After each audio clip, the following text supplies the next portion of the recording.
አንዳንድ ሰው ደህና ነኝ የሚለው እውነት ደህና ስለሆነ ሳይሆን አሞኛል ቢልም ህመሙን የሚረዳለት ሰው የለም። ጃዋችነት ፈገግታ የጠፍቶ ባይተዋርነት ትካዜ በስቶ ልቤ ከፍቅሬ ጋር ልክልሽ ስታማትኩልሽ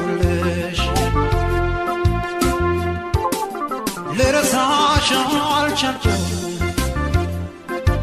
ፍቅርሽ ረቶኛል ልለይሽ አልፈቅድም